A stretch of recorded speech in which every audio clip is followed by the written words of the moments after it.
teman-teman jemaat Tuhan, pagi hari ini mari kita siapkan hati dan pikiran kita. Mari kita satu di dalam doa. Terima kasih Tuhan, terima kasih Bapa. Pagi hari yang begitu indah ini Tuhan, kami pertemukan kami kembali Bapa. Pimpinlah ibadah kami dari awal, pertengahan hingga akhirnya Tuhan. Bertatalah di atas puji-pujian kami Bapa. Kami rindu Tuhan pagi hari ini Tuhan menyenangkan Engkau. Kami rindu Bapa, hadirat-Mu memenuhi setiap kami Tuhan. Pimpin Tuhan ibadah kami Bapa hanya di dalam nama Tuhan Yesus. Haleluya. Amin. Mari kita sembah Dia saudara. Kami rindu Tuhan hadirat-Mu pagi hari ini. Kami rindu Bapa, Engkau bertata di tempat ini. Kami mau menyenangkan Engkau Tuhan. Sembah Dia, sembah Dia.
Kita katakan alamana shikata. Kita katakan alaman. Nikmati segala penyembahan kami Tuhan. Kami rindu Bapa akan hadirat-Mu Tuhan. Terima kasih Yesus. Terima kasih Yesus Tuhan.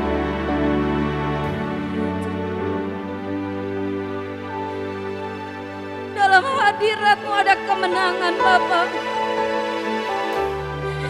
Dalam hadirat-Mu Tuhan ada kekuatan yang Kau berikan Tuhan. Nikmati segala penyembahan kami Bapa. Terima kasih Yesus. To worship You I live. To worship You I live. I live to worship You. Yes Tuhan. To worship You I live. To worship You I live. I live to worship You. We worship You. To worship You I live. To worship You I live. I live to worship You.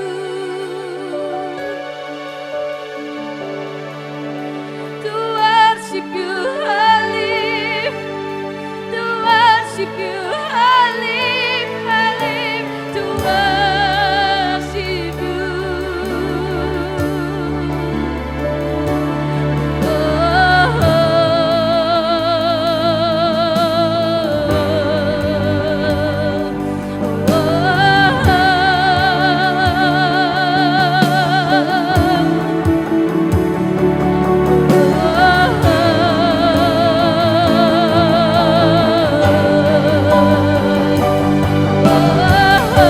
Mari saya undang kita semua bangkit berdiri, katakan to worship You.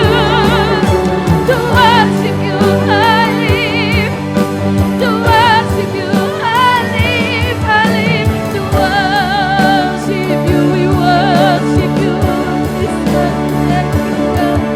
To worship You I live. To worship You I live. I live to worship. We worship You, Lord. To worship You I live. To worship You I live. I live to worship You. Amen, Jesus. To worship You I live.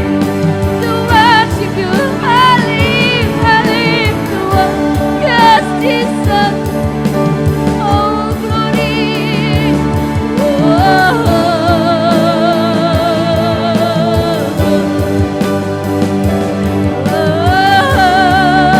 Amen, Papa.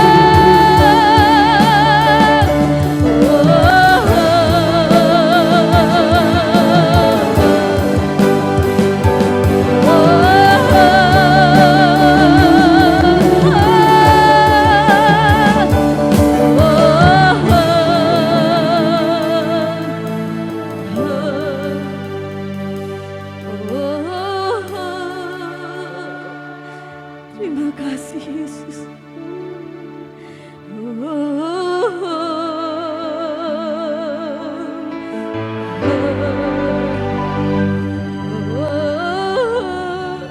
Kami menyembah Engkau Tuhan. Kami meninggikan Engkau Bapa.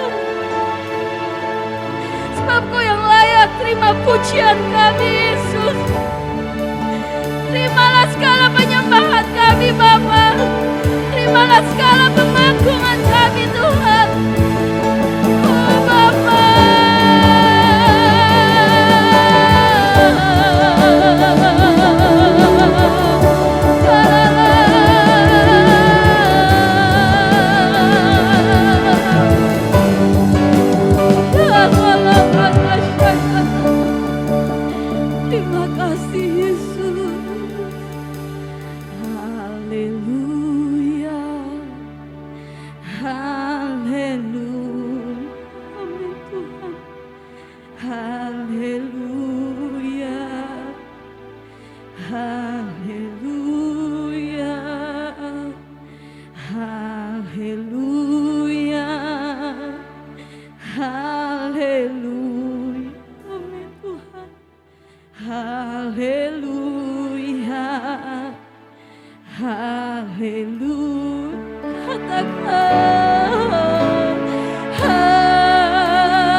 Haleluya Bapa.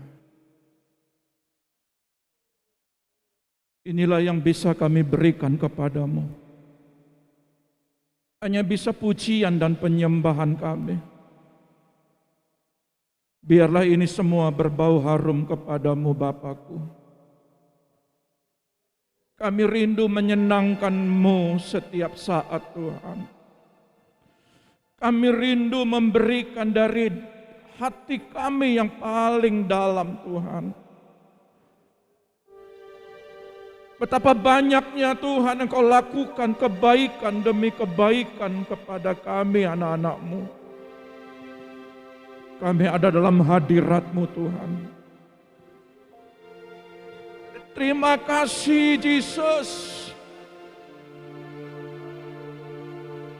Haleluya Bapa. Terpujilah Engkau Tuhan.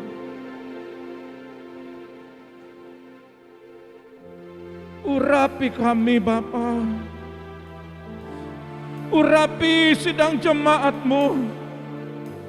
Urapi hamba-Mu Bapa. Kidalah rapa syakatakala. Terima kasih Bapa. Pagi hari ini kami ingin mendengarkan isi hati-Mu. Kami buka pintu hati kami supaya firman kebenaran yang kami terima pagi hari ini menjadi berkat bagi kami. Terpujilah nama-Mu Yesus. Kami mengucap syukur. Dalam nama Tuhan Yesus kami siap mendengarkan firman-Mu. Haleluya. Amin. Puji nama Tuhan. Silakan. Shalom. Selamat pagi. Tuhan Yesus memberkati kita semua. Ya. Kita bersyukur bahwa pagi hari ini saudara ada sebuah kebenaran firman yang saya rindu ingin membagikan bagi saudara. Kita ambil di dalam sebuah kebenaran firman, saya rindu ingin membukakan ada rahasia yang tersembunyi yang Allah akan nyatakan kepada gerejanya di akhir zaman. Pagi hari ini kita akan terima sebuah pengajaran. Kenapa saya akhir-akhir ini banyak memberitakan tentang waktu. Bapak, Ibu, adik-adik sekalian, saudara harus bijaksana bahwa tanda-tanda yang diberitakan kepada Yesus di Matius pasal 24 hari-hari ini menjadi sebuah kenyataan dan kita melihat waktunya tinggal sedikit lagi. Kalau kita lihat COVID-19 ini identik dengan kuda hijau kuning, artinya materai keempat. Ya, dan akan terus berjalan ke dalam materai kelima, yang mana materai kelima itu dalam kitab Wahyu dikatakan di situ penganiayaan umat-umat orang-orang percaya. Setelah materai 5 masuk ke materai ke-6 itu peristiwa pengangkatan. Kalau kita perhatikan tanda-tanda apalagi yang kurang. Tanda-tanda terakhir memang pembangunan bait suci itu yang paling terakhir. Tetapi kalau saudara ketahui, tanda yang paling identik menjelang kedatangan Tuhan Yesus datang kedua kali adalah firman Tuhan diberitakan ke seluruh dunia, pelosok-pelosok. Itu sudah mulai nampak. Jadi saya harap jemaat-jemaat Tuhan dimanapun dan saudara juga mendengarkan saat pagi hari ini, saudara lihat bahwa waktu tidak lama lagi. Saudara harus berlari dengan cepat, tidak bisa lagi bersantai, tidak bisa lagi saudara melihat seseorang yang mungkin saudara kecewa sama seseorang membuat saudara itu tidak mau lagi untuk mencari Tuhan.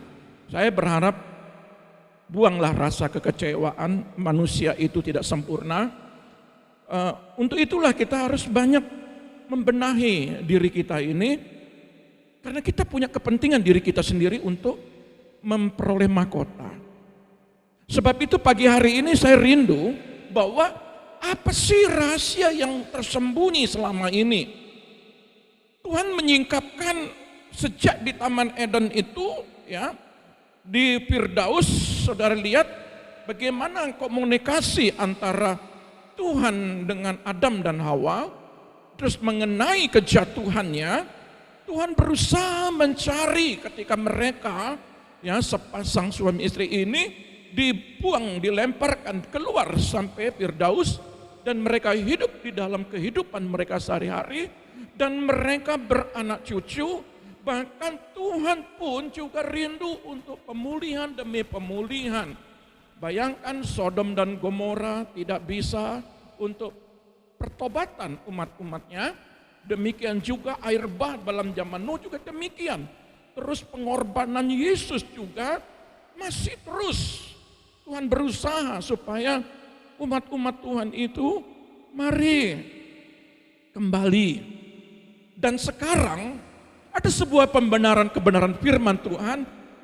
Rahasia apa sih yang tersembunyi dalam hati Tuhan kepada gerejanya? Rasul Yohanes sempat dituangkan dalam kitab Wahyu, bagaimana Wahyu mulai pasal pertama adalah sebuah penyingkapan rahasia Tuhan. Wahyu pasal 5 dan ke-6, bersyukurlah kita oleh karena penyembelihan darah anak domba. Itu yang bisa membuka materai 1 sampai 7. Bahkan di situ dikatakan rahasia yang tersembunyi bagi umat manusia, bahkan setan pun tidak akan tahu. Hanya Bapa sendiri yang tahu. Oleh sebab itu pengorbanan Yesuslah materi-materi rahasia-rahasia Bapa disingkapkan. Tetapi kita bersyukur karena hubungan yang intim Rasul Paulus. Rasul Paulus berani membayar harga. Dia mau menjadi alatnya untuk menyampaikan makanya saudara kalau membangun hubungan dengan Tuhan yang intim, maka rahasia-rahasia sorga akan disingkapkan. Persoalannya kita ini kurang membangun hubungan, makanya kita kurang mendapatkan kepercayaan.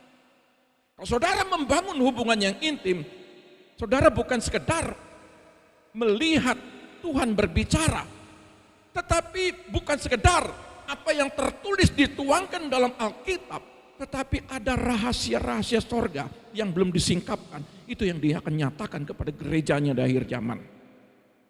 Sebab itu saya rindu saudara, bangunlah hubungan yang intim. Nah, saudara lihat rahasia yang berabad-abad. Tolong buka dalam Kolose 1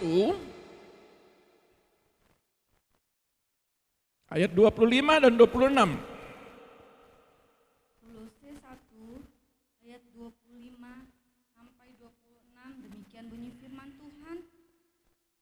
Aku telah menjadi pelayan. Maksudnya ini Rasul Paulus, ya.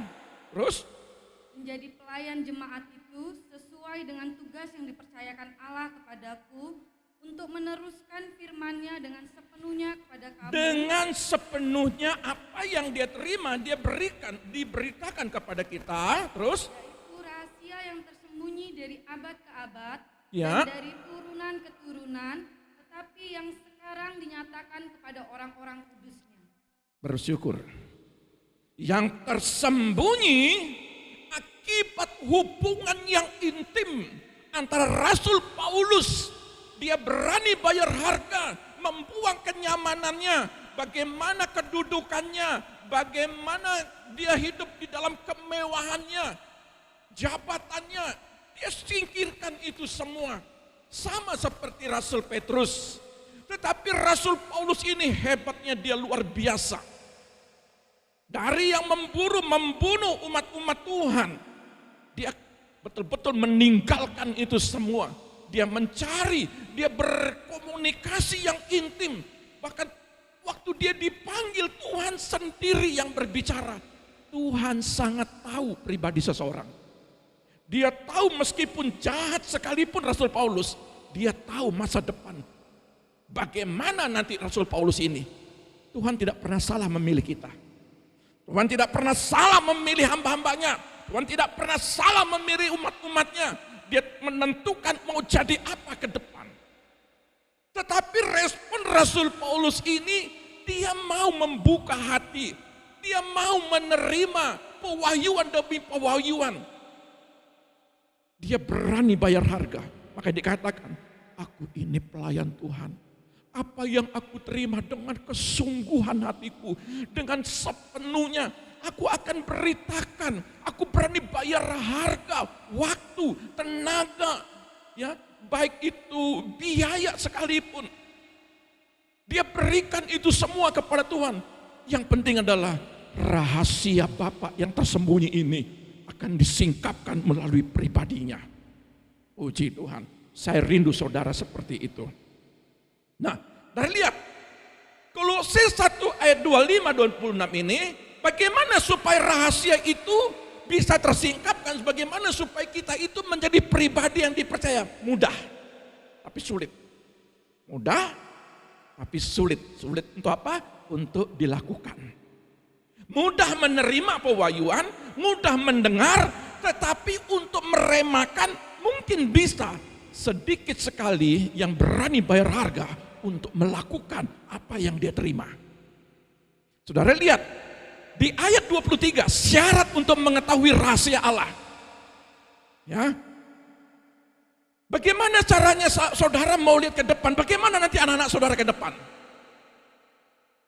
Syaratnya adalah, secara manusia, anak saudara mungkin umur 1-10 tahun. Ada yang 1-25 tahun. Mungkin anak-anak sekarang kita nggak ngerti dia ke depan jadi apa. Tapi kalau saudara membangun hubungan intim, saudara akan dituntun. Anak-anak saudara akan dituntun. Kemana saja nanti, karena pengetahuan kita itu terbatas. Pemahaman kita terbatas. Hari esok kita tidak mengerti. Tetapi Tuhan sangat mengerti. Sampai 25 tahun ke depan, sampai 50 tahun ke depan. Hari ini pun saya kepala 5, tidak pernah di pikiran kami menjadi hamba Tuhan. Tetapi dia tahu persis, anak ini, pribadi ini, hambaku ini akan jadi apa ke depan. Tidak ada di benak kami menjadi gembala. Tetapi Tuhan mengerti. Dia tidak salah untuk memilih. Begitu juga saudara. Dia tidak salah memilih saudara. Ya, dari lihat. Apa syarat untuk mengetahui rahasia Allah yang tersembunyi? Ayat 23. Baca ayat 23. 1 ayat 23, demikian bunyi firman Tuhan. Sebab itu kamu harus bertekun dalam iman, tetap teguh dan tidak bergoncang, dan jangan mau digeser dari pengharapan Injil yang telah kamu dengar dan yang telah dikabarkan di seluruh alam di bawah langit, dan yang aku ini, Paulus, telah menjadi pelayannya. Lihat ya.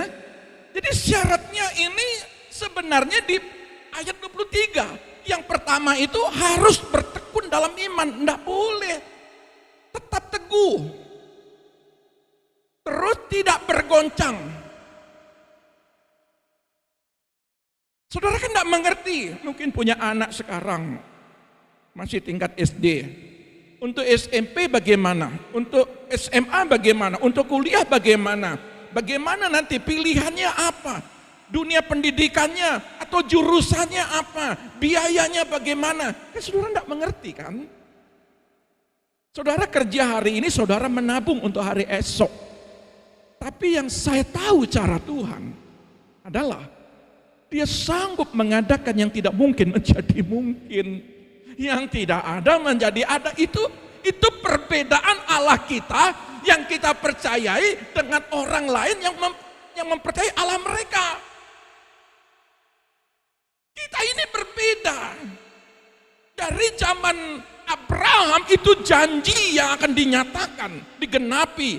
Engkau akan menjadi berkat, engkau menjadi bangsa yang besar. Loh, kalau kita menjadi berkat bagi orang lain, kita kan gak mengerti. Hari ini makan aja saya susah Tuhan.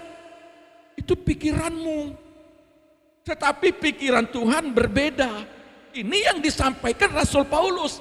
Asalkan engkau bertekun dalam iman, tetap percaya, baik tidak baik keadaannya, aku percaya. Sama seperti Abraham.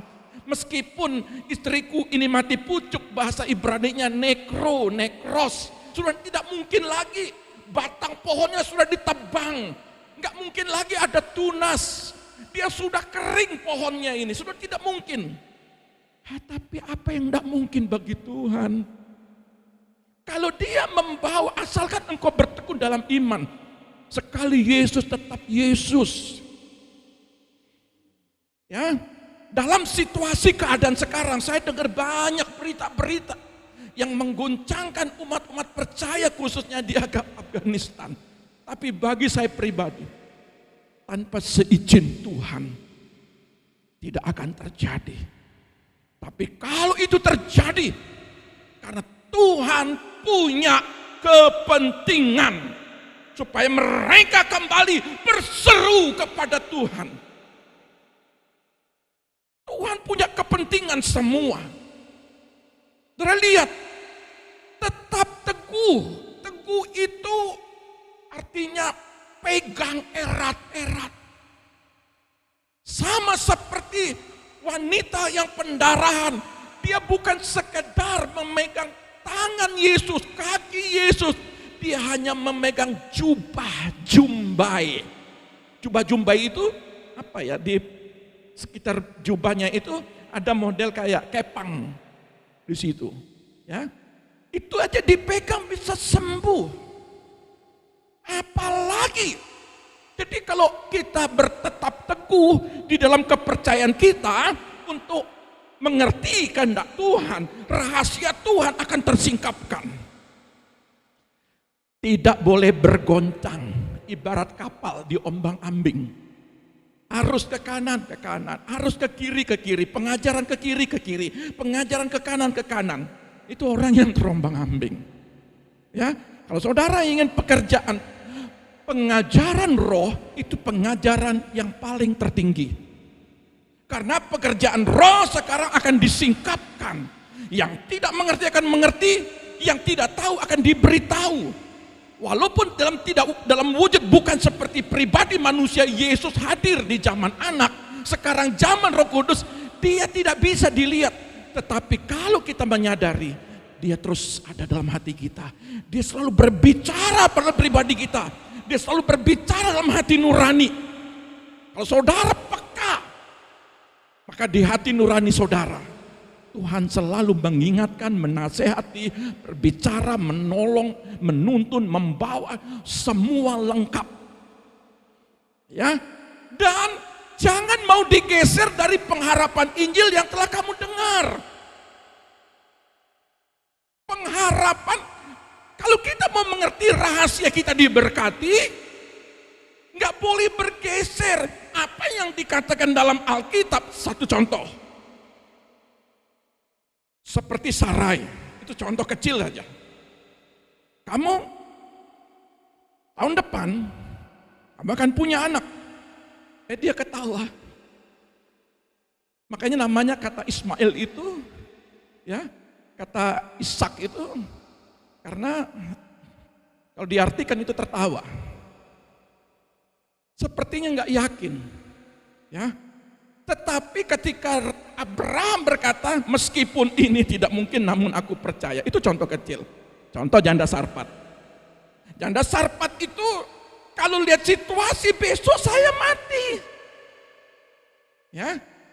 Saudara lihat, karena yang datang ini membawa berita seorang nabi besar Elia, dia sepenuhnya mempercayakan apa yang diperkatakan nabi ini. Makanya ketika dikatakan besok aku mati, ayo buat dulu, baru kasih aku baru kamu nikmati. Itu suatu hal yang tidak mungkin. Kalau zaman sekarang hamba Tuhan tidak berani akan ngomong begitu. Tetapi di zaman dulu modelnya Elia berani dia ngomong. Ya, ayo buat, kasih saya dulu, baru kamu. Tapi Pak, besok mati. Karena apa sisa segini? Ayo buat. Oh, berani sekali. Tetapi karena janda Sarpat ini percaya, tepung dan minyak 3,5 tahun tidak pernah berhenti. Kata tidak boleh bergeser hari ini. Saudara harus tetap percaya, saudara diberkati. Saudara tetap percaya, saya dilindungi oleh wabah penyakit, tetap Saya percaya besok anak-anak saya diberkati. Saya percaya besok saya dipulihkan keluarga saya. Saya percaya esok ada pintu yang baru terbuka. Itu harus ada kata profetik. Makanya waktu kemarin kita doa, satu saya menarik sekali yang terlewatkan adalah jangan sayangkan anak panahmu. Saya terima kasih kata anak panah itu ketika dilepas, jangan sayangkan potensi dalam dirimu untuk melakukan sesuatu terobosan. Itu bagus sekali. Kalau saudara mau melihat sebuah terobosan, arahkan anak panahmu. Katakan, Tuhan aku percaya, lepaskan. Itu kata-kata profetik. Aku diberkati, aku dipulihkan anak-anakku. Semua itu kata-kata profetik. Artinya, apa yang saudara baca, yakin. Tidak boleh goncang.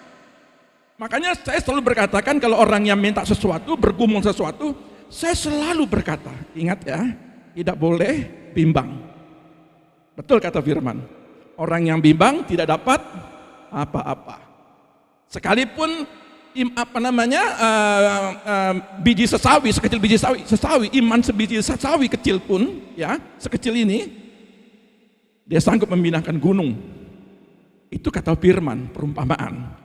Artinya, kalau saudara mau melihat tahun ini dijawab, tahun ini dipulihkan, tahun ini dikembalikan, tahun ini terbuka, tahun ini diberkati, tidak boleh bimbang.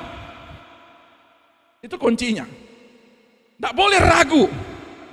Apapun kata orang lain, saudara pegang kata tetangga, saudara pegang kata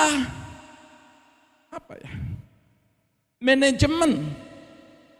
Menurut manajemen akuntan, Pak ini begini, Bu ini begini, dampaknya begini, hasilnya begini, harus begini. Saya setuju, tetapi saya lebih pegang apa kata Tuhan. Kalau saya pribadi, karena kemampuan kita terbatas. Tetapi kalau Allah berkata, hujan 3,5 tahun tidak turun kepada Ahab, kepada umat-umat yang menyakiti hati Tuhan, tetapi khusus buat janda Sarfat ini 3,5 tahun tidak akan pernah berhenti tepung dan minyak. Apa kata Tuhan, janda Sarfat ini pegang dengan baik, dan itu terjadi. Kalau saudara mau melihat kebaikan-kebaikan Tuhan tahun ini, pegang apa kata Tuhan. Amin ya. Makanya saya berkata 99% jemaat mengalami terobosan di tahun ini. Ya, kalau saya goncang, kalau saya ragu, saudara akan ragu, saudara akan goncang. Sebagai hamba Allah, apapun yang terjadi, saya tidak mau digeserkan pengharapannya. Itulah sebabnya syarat untuk mengetahui rahasia Allah yang belum kita mengerti adalah bertekun dalam iman, tetap teguh, tidak bergoncang, jangan mau digeser dari pengharapan Injil yang telah kamu dengar. Nah, saudara yang terkasih, apa sih rahasia Tuhan? Nah, ini dia. Apa sih rahasia yang mau disingkapkan kepada gereja? Di akhir zaman dengan waktu yang semakin singkat ini, rahasia apa yang mau disingkapkan? Saudara bisa buka dalam kitab Efesus 1 ayat 9 sampai 10. Efesus 1 ayat 9 sampai 10, demikian bunyi firman Tuhan. Sebab ia telah menyatakan rahasia kehendaknya. Nah, pelan-pelan ya. Ia menyatakan rahasia kehendaknya, digaris bawahi. Kehendaknya, keinginannya, kerinduannya. Terus? Sesuai dengan rencana kerelaannya, yaitu rencana kerelaan yang dari semula telah ditetapkannya di dalam Kristus sebagai persiapan kegenapan waktu untuk mempersatukan di dalam Kristus sebagai kepala segala sesuatu, baik yang di sorga maupun yang di bumi. Kerinduannya, kehendaknya. Kalau kerinduan dan kehendaknya hanya memberkati saudara, itu terlalu kecil. Ingat baik-baik. Saudara minta makanan, minta minuman, minta biaya pendidikan, minta apa lagi? Operasional rumah tangga, operasional perusahaan, pekerjaan, motor, transportasi dan lain. Alkitab itu terlalu kecil yang Tuhan sediakan bagi saudara. Tetapi kerinduannya adalah Dia ingin mempersatukan saudara dengan orang-orang yang terkasih. Mungkin ada yang sudah pergi lebih dahulu. Mama kita kah? Papa kita kah? Suami kita kah? Istri kita kah? Anak-anak kita kah? Kalau dia hari ini ada di sorga, dia punya kerinduan. Masa kamu gak rindu berjumpa dengan dia di sorga? Dan Yesus sebagai kepala mempersatukan kita yang sekarang di bumi ini. Dia punya kerinduan untuk mempersatukan umat-umat yang percaya, yang hari ini masih segar bugar, yang masih sehat. Ayo rindukan perjumpaan pribadi. Engkau ingat papamu sudah di sana, engkau ingat mamamu sudah di sana. Dia rindu kita yang di bumi ini untuk dipersatukan kelak pada peristiwa penjemputannya yang kedua kali.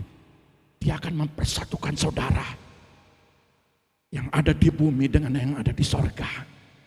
Itulah kehendaknya. Itulah kerinduannya yang dalam. Dia tidak mau satu pribadi jiwa itu binasa. Dia tidak mau saudara terhilang oleh karena jabatan, oleh karena ekonomi, oleh karena kedudukan, oleh karena mungkin si dia. Dia tidak mau. Dia mau saudara menyelesaikan pertandingan iman sampai terakhir berjumpa dengan Tuhan. Ya. Menantikan persiapan penggenapan waktu Tuhan. Kemarin di grup WA keluarga saya katakan begini. Ini waktu Tuhan.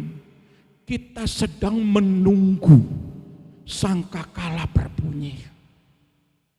Karena sudah tidak ada lagi tanda yang lebih kuat daripada pemberitaan firman ke ujung-ujung bumi. Saudara boleh cek, banyak orang yang tidak percaya karena dengar firman bukan sekedar dari pendeta. Dia curi-curi dengar di HP.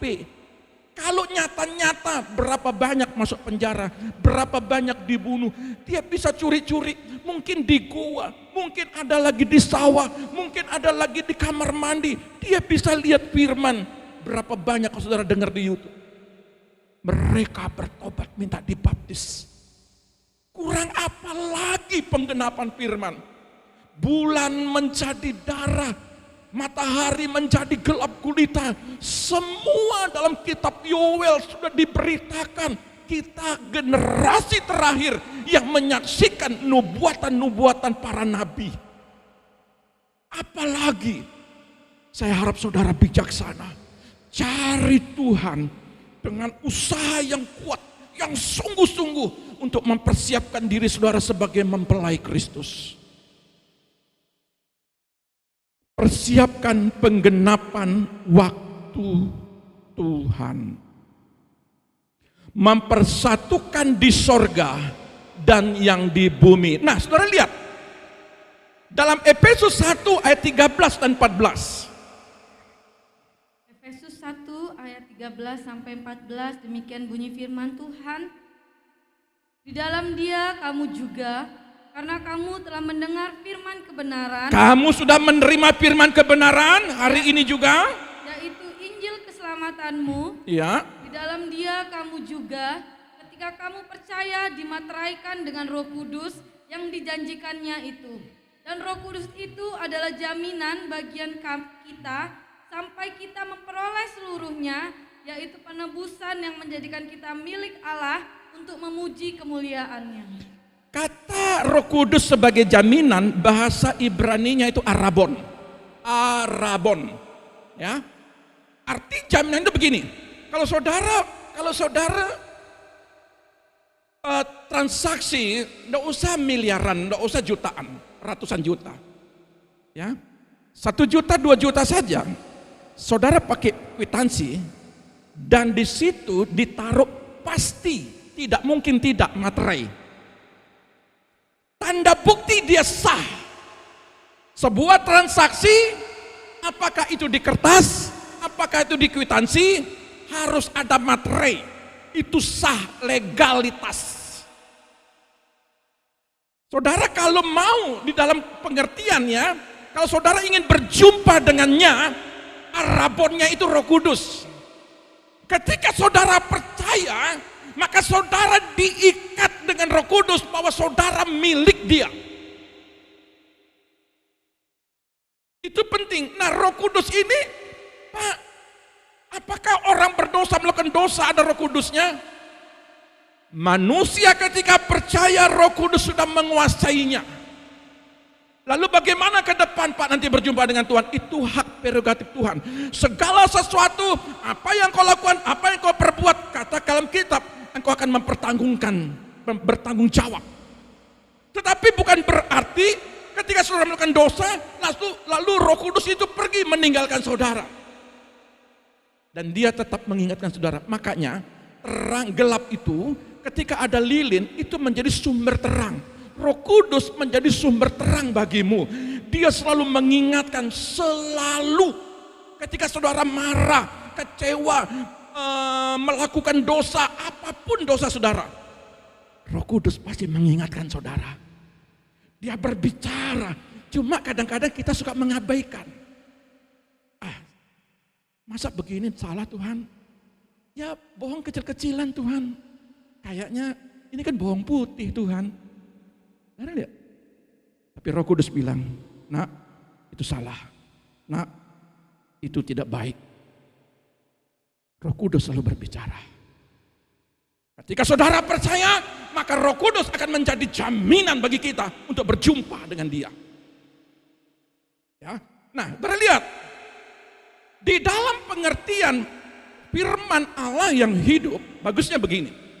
Materi roh pada kita berarti bahwa Allah telah membeli kita dan menjamin. Jadi saudara bersyukur kenal Yesus. Tidak ada satupun ya dalam pribadi kita, kalau kita betul-betul sudah dibeli dengan tunai dengan darah Kristus, artinya apa?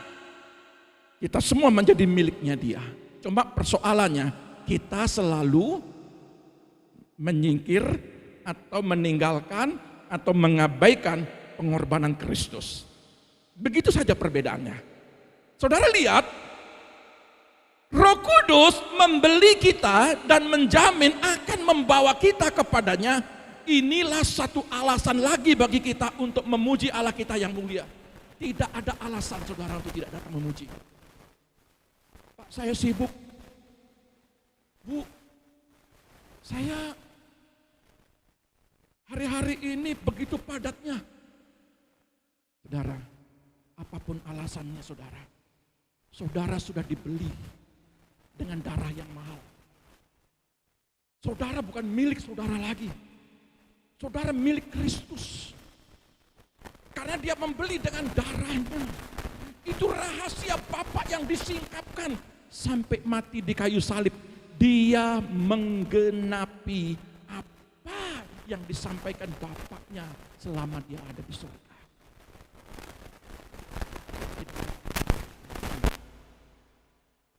Mulut, pujilah Dia.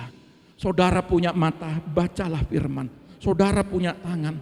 Saudara lihat, ada seorang yang memberikan motivator. Dia tidak punya kaki, tidak punya tangan. Dia hanya pakai mulut. Motivator terkenal. Itu pun bisa melayani. Kita yang lemah, sulit sekali untuk datang memuji, meninggikan, memuliakan Dia. Ya, saya berharap ketika saudara meninggikan selama di bumi, kelak saudara tidak akan pernah sia-sia. Saudara akan melihat upahmu itu besar. Seperti zaman Nuh. Berapa banyak waktu Nuh itu mengingatkan 120 tahun. Ayo kembali, ayo bertobat, jangan melakukan. Ingat selalu Sodom dan Gomora. Apa yang terjadi? Minta 50 Abraham kepada Tuhan. Biar bagaimana Lot itu juga adalah umatmu, hambamu. Negosiasi 40, 30, 20, 10. Tidak ada satupun.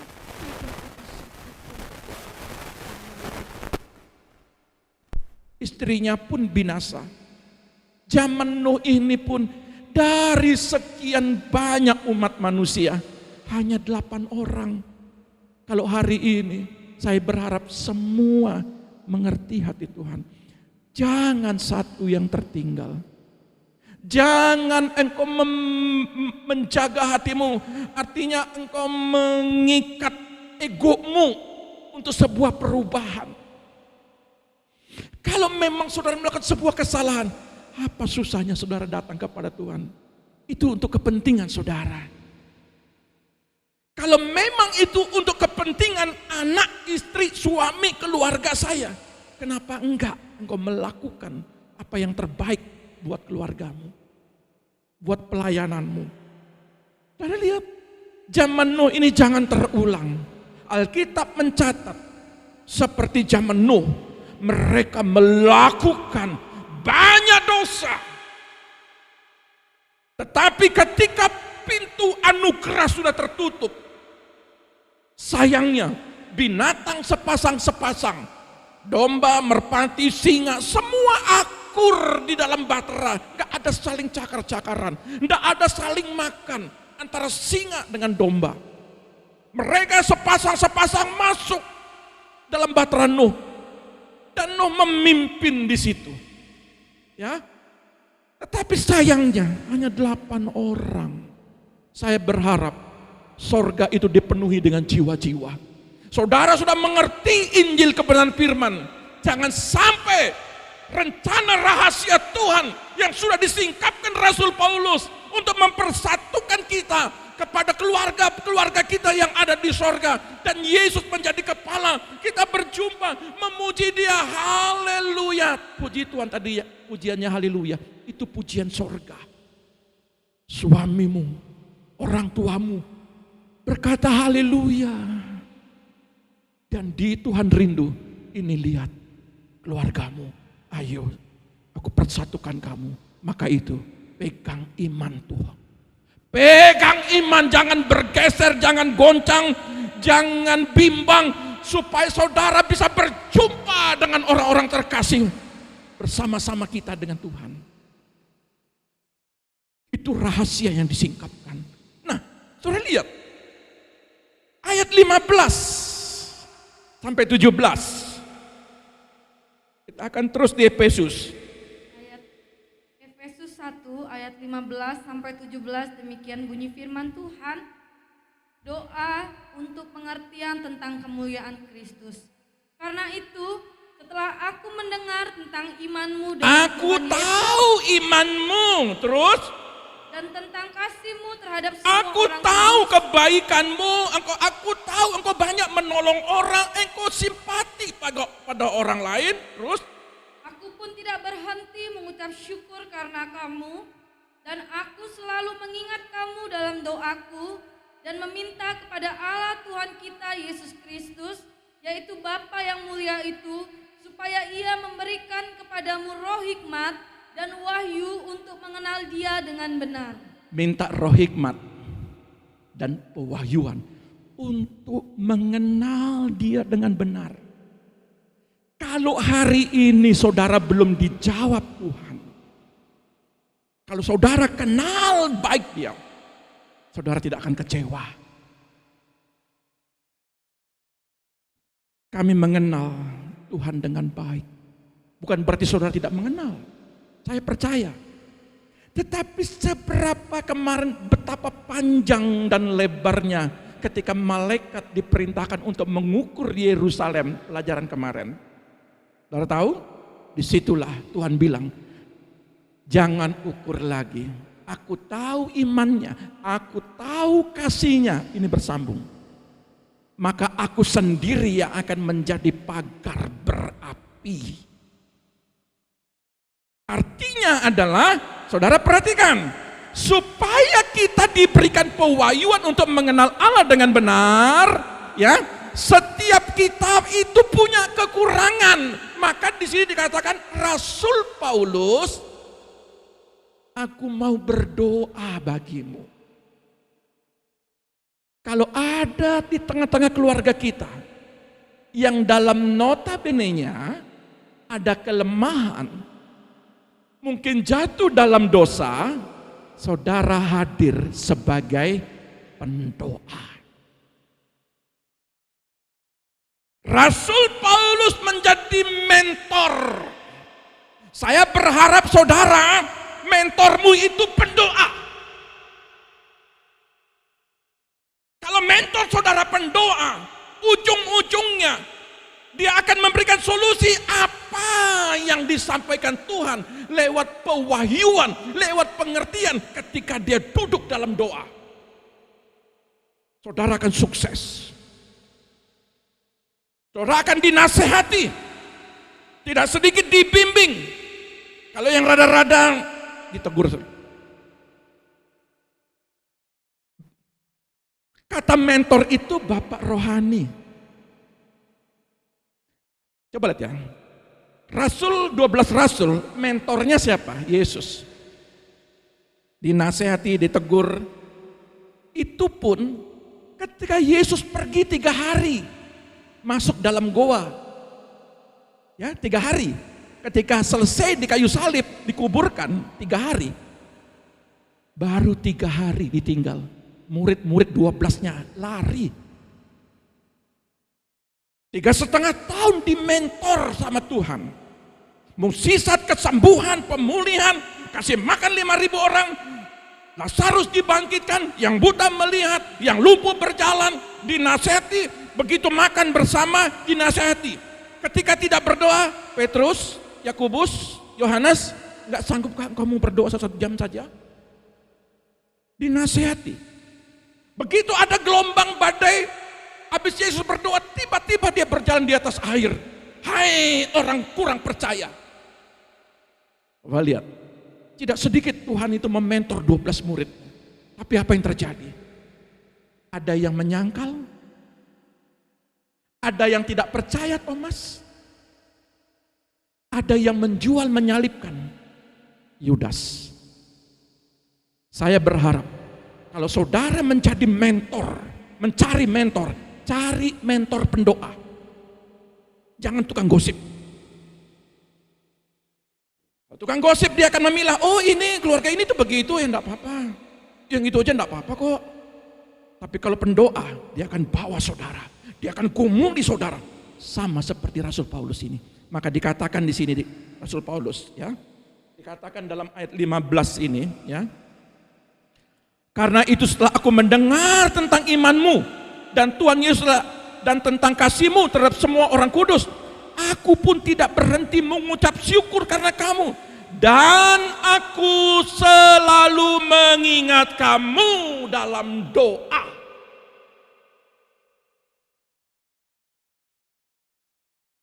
Mentormu akan selalu berdoa bagimu. Ya. Ketika saudara butuh pergumulan, ketika saudara dalam kesulitan, ketika saudara dalam kelemahan tubuh, mentormu akan selalu berdoa bagimu. Ya, itu penting. Nah, saudara lihat dalam Efesus 1 ayat 18a. Efesus 1 ayat 18a, demikian bunyi firman Tuhan. Dan supaya ia menjadikan mata hatimu terang. Dan supaya ia menjadikan mata hatimu terang. Terus? Agar kamu mengerti pengharapan apakah yang terkandung dalam panggilannya. Saudara lihat. Kita harus mengerti. Apa sih pengharapanmu saat ini? Ayo coba, pengharapanmu saat ini apa? Tuhan, tolong Tuhan, Ini loh Tuhan, item 1, 2, 3, 4, 5. Habis itu besok, Tuhan, ini ada Tuhan pergumulan yang berbeda. Ketika anak sudah selesai kuliah, sudah selesai SMA, tiba-tiba untuk melanjutkan kuliah lagi, engkau ajukan lagi poin 1, 2, 3, 4, 5. Setiap engkau melangkah dari tahun ke tahun, 1, 2, 3, 4, 5. Tuhan bilang begini, kalau engkau berharap di dalam permohonanmu satu hal, engkau harus mengerti kehendaknya. Harus mengerti. Kadang-kala jangan sampai seperti anak terhilang. Ketika diberi anak bungsu itu, karena dia tidak mengerti harta bapaknya, dia habis-habiskan, hambur-hamburkan. Satu-satunya jalan, saudara ya, satu-satunya jalan, dia diberi prioritas hak sebagai anak oleh bapaknya, masih tidak mau mengerti. Lalu apa yang dia lakukan? Dia melangkah untuk menjadi majikan, mencari majikan. Alkitab mencatat, dia bekerja mengurus kandang babi. Dia punya majikan, padahal Tuhan, padahal bapaknya memberikan sebuah otoritas untuk dia supaya menjadi anak yang diberkati, tetapi dia tidak melakukan. Dia maunya sendiri. Tetapi akhirnya, kalau memang satu-satunya jalan supaya dia mengerti kehendak Tuhan, dia diluaskan jadi makanan babi menjadi makanannya. Dia bekerja sampai orang, sampai dia capek, dia pulang. Bapak, aku tahu salahku. Hari ini saya mau katakan, seberapa besar latar belakangmu, kalau kau datang kepada Bapak, Bapak bilang begini, mandikan dia, gantikan pakaian, materai, pakaikan dia cincin. Artinya Roh Kudus tetap menjamin dia, pestakan dia. Bapakmu itu sampai hari ini menantikan pribadimu. Dia rindu supaya saudara itu pulang kembali, cari hadiratnya, baca firman-Nya, cari dia untuk memuji dia. Bahkan dalam kitab Efesus 1:18a ini, saya berdoa supaya hati saudara dipenuhi dengan terang, sehingga dapat memperoleh pengertian mengenai masa depan. Saya khotbah hari ini bukan sekedar saya berbicara dengan berkat di bumi, tapi saya rindu pikirkan masa depanmu yang kekal. Karena semua yang di bumi ini akan hilang dan lenyap. Apa yang engkau miliki di bumi akan hilang dan lenyap. Maka firman Tuhan berkata dalam FAYH, firman Allah yang hidup, supaya aku ingin berdoa supaya ya hati saudara dipenuhi dengan terang, sehingga dapat memperoleh pengertian mengenai masa depan yang telah disediakannya bagi saudara, yaitu saudara akan disatukan kepada orang-orang yang terkasih saudara yang ada di sorga. Dia sudah menyiapkan tempat bagi keluarga kita yang terkasih, dan dia rindu supaya saudara di bawah. Ayo mengertilah, carilah dia, supaya saudara dipersatukan nantinya. Ini masa depan. Masa depan itu bukan sukses di bumi. Puji Tuhan saudara sukses di bumi. Tetapi ada yang lebih penting, yaitu berjumpa dengan Tuhan. Ya, nah sudah lihat 18b-nya, bagus sekali. 18b, demikian bunyi firman Tuhan. Betapa kayanya kemuliaan bagian yang ditentukannya bagi orang-orang kudus. Saudara, kalau dalam terjemahan baru, ini agak minim sekali pengertiannya. Ya, di dalam pengertian yang lain, saya senang sekali. Ya, pengertian yang lain bilang begini.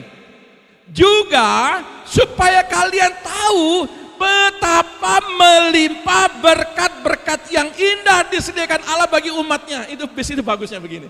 Bukan sekedar masa depan berjumpa dengan muka dengan Tuhan, tetapi selama Anda masih di bumi, dia berkata betapa melimpah berkat-berkat yang indah yang akan disediakan. Artinya saudara diberkati di bumi, namamu sudah punya tempat di sorga. Saudara dapat double. Itu hebatnya kalau kita percaya sama Yesus. Jangan tinggalkan Yesus. Apapun yang terjadi, anak-anak muda kita, anak-anak kita, ya saya mau ingatkan, apapun itu, mau cakep, mau kaya, jangan engkau kejar itu sehingga kau meninggalkan Tuhan. Kau kenal Tuhan sejak lahir sampai kita dapat ruangan yang 1x2 yang abadi, ya, yang di Mumbul itu, ya. Sebelum sampai ke sana, saudara tetap diberkati. Tidak ada alasan untuk saudara tidak diberkati. Ini janji Tuhan dalam Efesus 1 ayat 18b. Ya. Supaya kalian tahu, supaya kalian mengerti, aku ini. Makanya saya berkata gini, sorga itu nggak ada mesin paceklik. Kalau dunia krisis ekonomi, dunia mengalami kesulitan oleh COVID ini, tetapi sorga tidak mengenal. Ya, karena apa? Karena dia bilang begini, betapa berlimpah-limpahnya berkat-berkat yang indah-indah yang akan disediakan bagi kita. Saudara percaya itu. Ya, tidak boleh goyah. Ini firman, pegang. Maka hari-hari ini, saudara lihat, kita semua diberkati tahun-tahun ini. Ya, wow, luar biasa. Nah, ayat 19. Ayat 19, demikian bunyi firman Tuhan. Dan betapa hebat kuasanya bagi kita yang percaya, sesuai dengan kekuatan kuasanya. Sesuai dengan kekuatan kuasanya. Dan kekuatan besar yang tidak terukur bagi kita yang percaya, sebagaimana ditunjukkan dalam kemahabesaran kekuatannya. Itu dahsyat. Tidak ada alasan kalau memang COVID ini dahsyat, Tuhanmu lebih dahsyat lagi. Saya mau bilang, ekonomi kerajaan lebih dahsyat lagi. Dia sanggup melakukan yang tidak mungkin menjadi mungkin. Amin ya. Nah, tetapi, terlihat ayat 9 dan 10, Kolose 1, kita kembali ke Kolose 1. Kolose 1 ayat 9 sampai 10, demikian bunyi firman Tuhan. Sebab itu, sejak waktu kami mendengarnya, kami tiada berhenti-henti berdoa untuk kamu. Sebentar, sampai situ dulu. Kunci daripada kesuksesan adalah jangan pernah berhenti berdoa bagi keluarga dekatmu, anak, istri, suami, jemaat. Jangan pernah berhenti.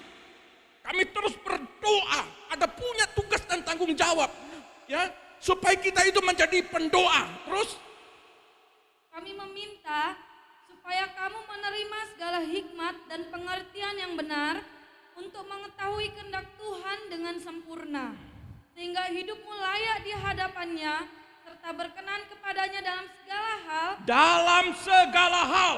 Terus. Dan kamu memberi buah dalam segala pekerjaan yang baik dan bertumbuh dalam pengetahuan yang benar tentang Allah. Kehendak Tuhan supaya kita itu benar-benar mengerti, pengertian yang benar untuk mengetahui apa sih kehendak Tuhan dalam pribadimu. Ini contoh ya. Dalam sebuah rumah tangga antara suami dan istri, kadangkala istri tidak mengenal kehendak suami atau suami tidak mengenal kehendak istri. Ya. Atau sebaliknya antara orang tua sama anak, anak sama orang tua. Tidak sedikit kadang-kadang bisa memahami, tetapi paling banyak kurang memahami. Satu ke kiri, kadang ke kanan. Untuk bertemu di tengah-tengah perlu waktu. Tetapi Alkitab ini mencatat, kalau kamu mengerti dengan benar kehendak Tuhan, saudara mengerti, maka saudara tidak perlu begini, Tuhan kenapa sih kok hari ini belum melihat pertolongan. Kalau saudara ngerti, saudara tidak akan ngomong begitu. Kalau saudara mengerti hati Tuhan, dan sampai hari ini, kalau Tuhan berkata lewat seorang hamba Allah, mulai hari ini aku bertanggung jawab dalam pelayananmu. Dan sepenuh hati kami mempercayakan hidup kami kepada Tuhan. Hari esok Dia yang bertanggung jawab. Kalau kita mengerti dengan benar. Nah, saudara lihat. Kami meminta supaya kamu menerima segala hikmat dan pengertian yang benar untuk mengetahui kehendak Tuhan dengan sempurna sehingga hidupmu layak di hadapannya. Jangan persoalan yang di bumi engkau menjadi tidak layak. Jangan persoalan di bumi engkau menyimpan kepahitan, sakit hati, kecewa. Itu persoalan yang sepele. Kalau hari ini saudara mau dilayakkan, minta supaya Tuhan melayakkan saudara. Untuk hal yang baik, kenapa tidak? Untuk saudara berjumpa dengan Tuhan, untuk saudara dipulihkan, kenapa tidak saudara melakukan itu? Lakukanlah selagi ada napas di dalam hidupmu. Kalau saudara sudah berhenti bernapas, tidak ada artinya tangisan air mata. Betul ya? Aduh, belum punya kesempatan untuk menyenangimu. Ma, kenapa engkau pergi, Ma? Kan ada begitu ya. Masih kangen, masih rindu. Waktu masih ada disia-siakan. Sudah tidak ada baru nangis. Alkitab ini mencatat, kalau saudara mengerti hikmat dan pengertian yang benar, tebarkan kasih. Bangun kasih persaudaraan. Bangun kasih hubungan yang baik antara satu keluarga. Bangun itu antara teman sepelayanan, antara jemaat dengan hamba Tuhan. Kalau hari ini kami sebagai hamba Allah melakukan, mengecewakan saudara, ya kita minta maaf. Kalau masih berkata, bisa mengeluarkan kata maaf, kenapa tidak? Ya, lakukan itu. Kenapa? Karena Tuhan rindu mempelai-mempelainya dilayakkan sebelum saudara mengalami perjumpaan. Sebelum saudara dipersatukan dengan orang-orang terkasih yang sudah ada di sorga, saudara selama di bumi dilayakkan dulu supaya pakaiannya tidak bernoda. Nah, saudara lihat. Ayub pasal 5. Kenapa demikian? Ayub pasal 5. Ini saya mau menjelaskan sedikit. Ayub pasal 5 ayat 6. Ayat 6 sampai 7. Demikian bunyi firman Tuhan. Karena bukan dari debu terbit bencana dan bukan dari tanah tumbuh kesusahan, melainkan manusia menimbulkan kesusahan bagi dirinya seperti bunga api berjolak tinggi. Dari mana datangnya kesulitan? Dari mana? Kalau saudara lihat di tengah kita mau jujur ya. Kalau memang hari ini ada kesusahan, ada kesulitan, ada persoalan, Tuhan bilang begini, dari mana itu datangnya? Bagus ayat ini. Kalau dalam terjemahan baru dikatakan ya, melainkan manusia menimbulkan kesusahan bagi dirinya. Bagusnya dalam bahasa Ibrani ini begini. Dalam bahasa Ibrani kata menimbulkan itu yaulat. Yaulat itu artinya begini. Dia memperanakkan. Atau yang kedua, ya, yang kedua itu dia menelurkan, mengeram. Jadi gini, kalau saudara kecewa, ya, saudara simpen dalam hati seperti orang yang hamil tua terus diingat, tidak mau dipulihkan. Ketika dia melahirkan, ketika dia memperanakkan, maka apa yang dilakukan? Dosa. Segala sesuatu, kalau telur itu dieram, suatu kelak dia menetas. Apa yang dieram, seperti itulah yang akan terjadi. Kadang-kadang kan telur itu kan bisa rusak. Kadang-kadang kan telur itu di tengah jalan dimakan biawak atau dimakan binatang-binatang lain, tidak menjadi mungkin anak ayam yang utuh, ya. Atau kalau saudara lihat, kadang-kadang kita itu hamil anggur, betul ya? Mohon maaf. Seringkali kita merasa diri kita itu baik, Tetapi ketika di hati kita ada kecewa, kita diamkan bertahun-tahun, maka kata Yaulat itu, kesusahan itu engkau sendiri yang melakukannya. Engkau yang melahirkan, engkau yang mengeram. Maka lebih cepat, lebih bagus Alkitab mencatat, marahmu tuh jangan sampai matahari terbenam. Tetapi ada yang berbulan-bulan, bertahun-tahun. Maka ketika dia melahirkan, makanya generasi sakit hati. Kita melahirkan generasi yang kecewa, yang tidak dipulihkan. Dampaknya nanti ketika kita sudah tua, kita kaget.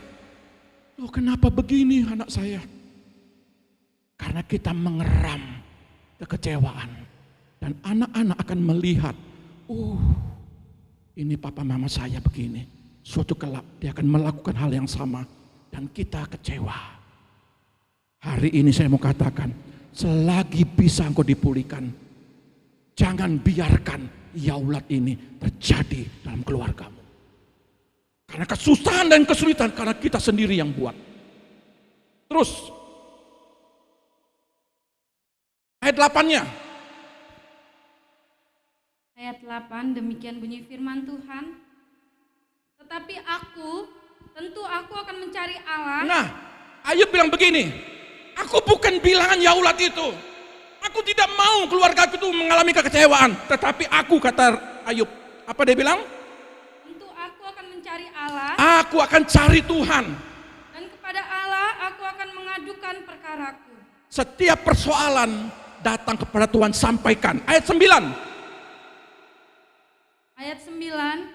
Ia melakukan perbuatan-perbuatan yang besar dan yang tak terduga, serta keajaiban-keajaiban yang tak terbilang banyaknya. Ia memberi hujan ke atas muka bumi dan menjatuhkan air ke atas ladang.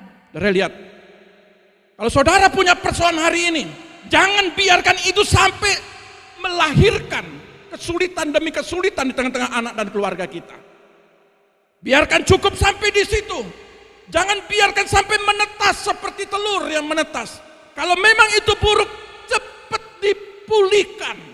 Engkau datang mencari Tuhan. Maka di ayat 9 ini berkata, karya-karya Allah luar biasa, tidak sanggup kita memahaminya. Mukjizat-mukjizat yang dibuatnya tak terbilang dan tidak ada habisnya. Jangan pelihara kecewa. Jangan pelihara sakit hati. Jangan pelihara hal-hal yang tidak baik dalam hidupmu, dalam kandunganmu. Berilah yang terbaik.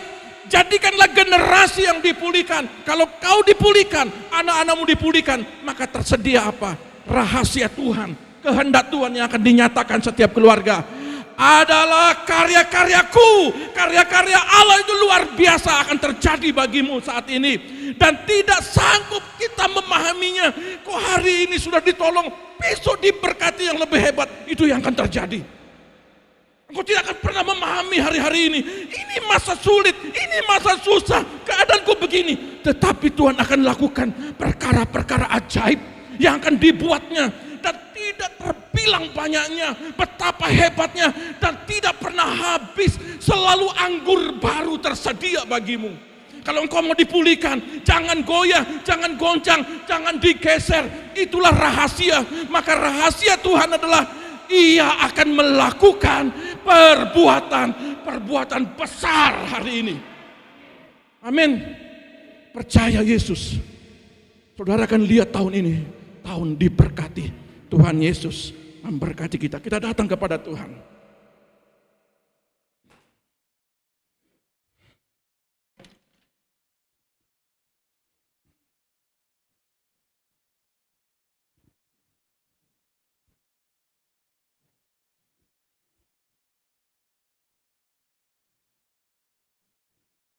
Kirabaya syakatakala. Haleluya. Pulihkan kami saat ini Tuhan. Biarlah pribadi kami menjadi seperti-Mu Tuhan. Ampuni setiap kami Bapa. Kuduskan setiap kami. Kinala rabaya syakataka.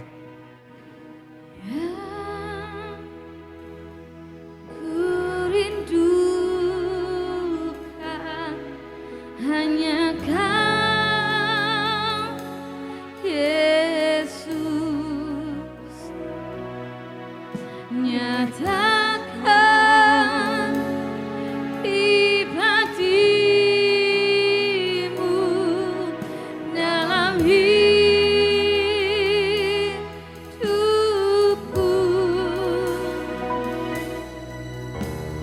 Yang ku dambakan menjadi seperti Kau Yesus di dalam perkataan, pikiran, perbuatan,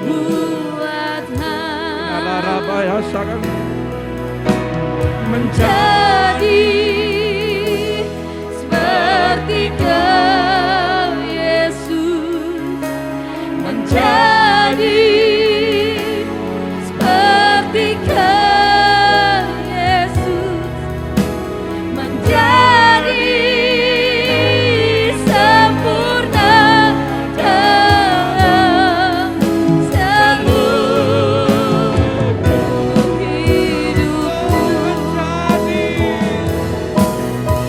Menjadi seperti Kau Yesus, menjadi seperti Kau Yesus, menjadi sempurna dalam seluruh. Menjadi seperti-Mu Yesus. Menjadi Rabaya Sakatakala, seperti Kau Rabaya Yesus, Sakatakala, Rabaya menjadi seperti Kau Yesus, menjadi sempurna dalam seluruh hidupku, dalam seluruh hidupku. Narabasan.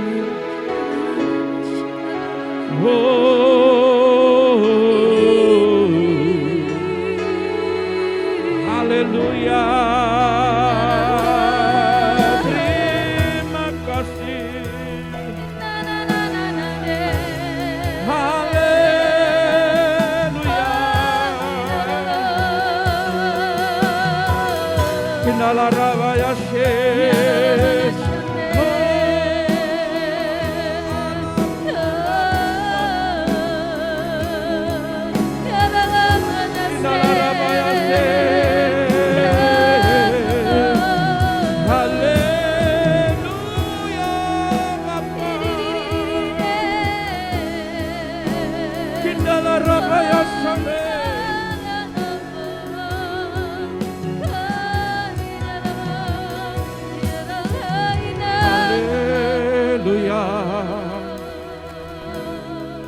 Haleluya Bapa.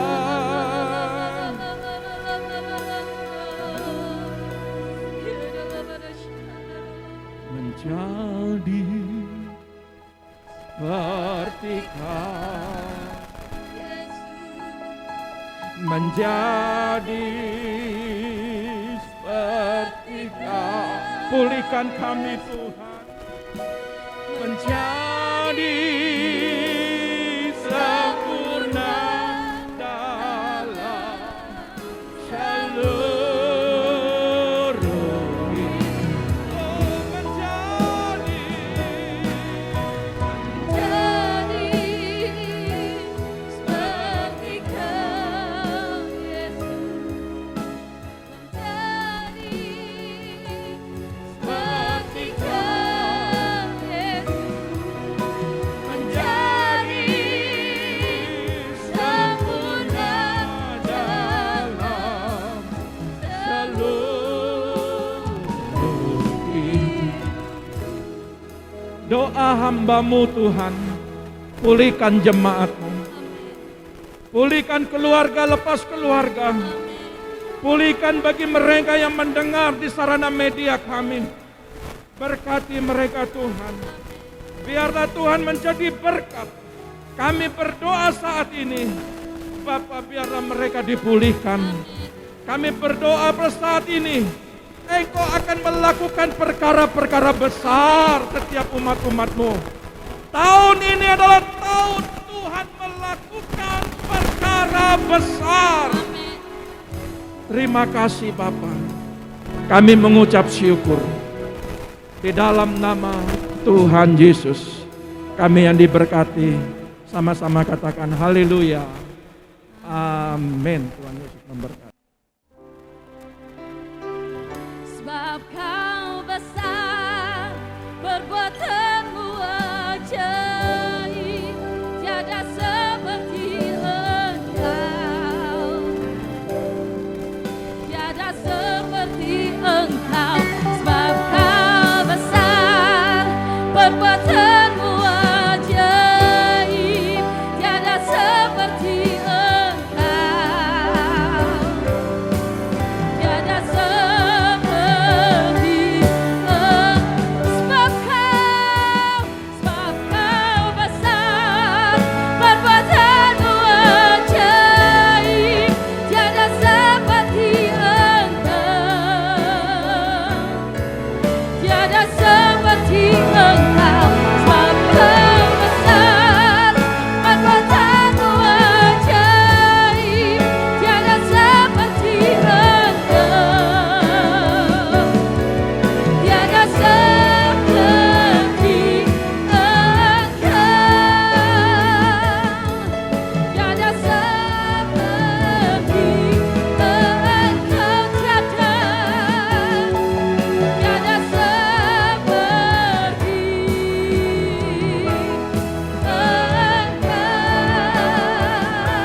daripada ibadah ini semua campur tangan-Mu.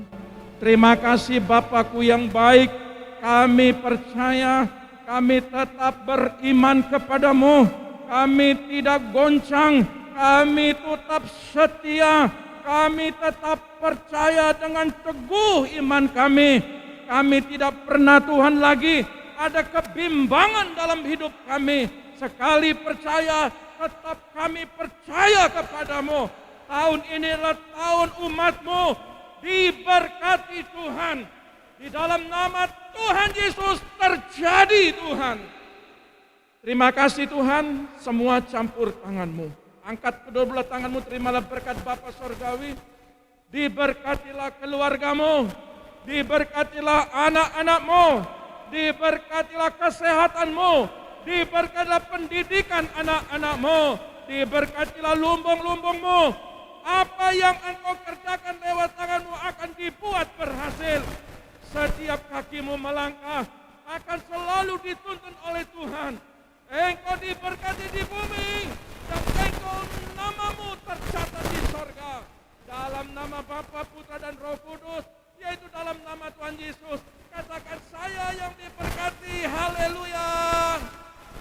Tuhan Yesus memberkati.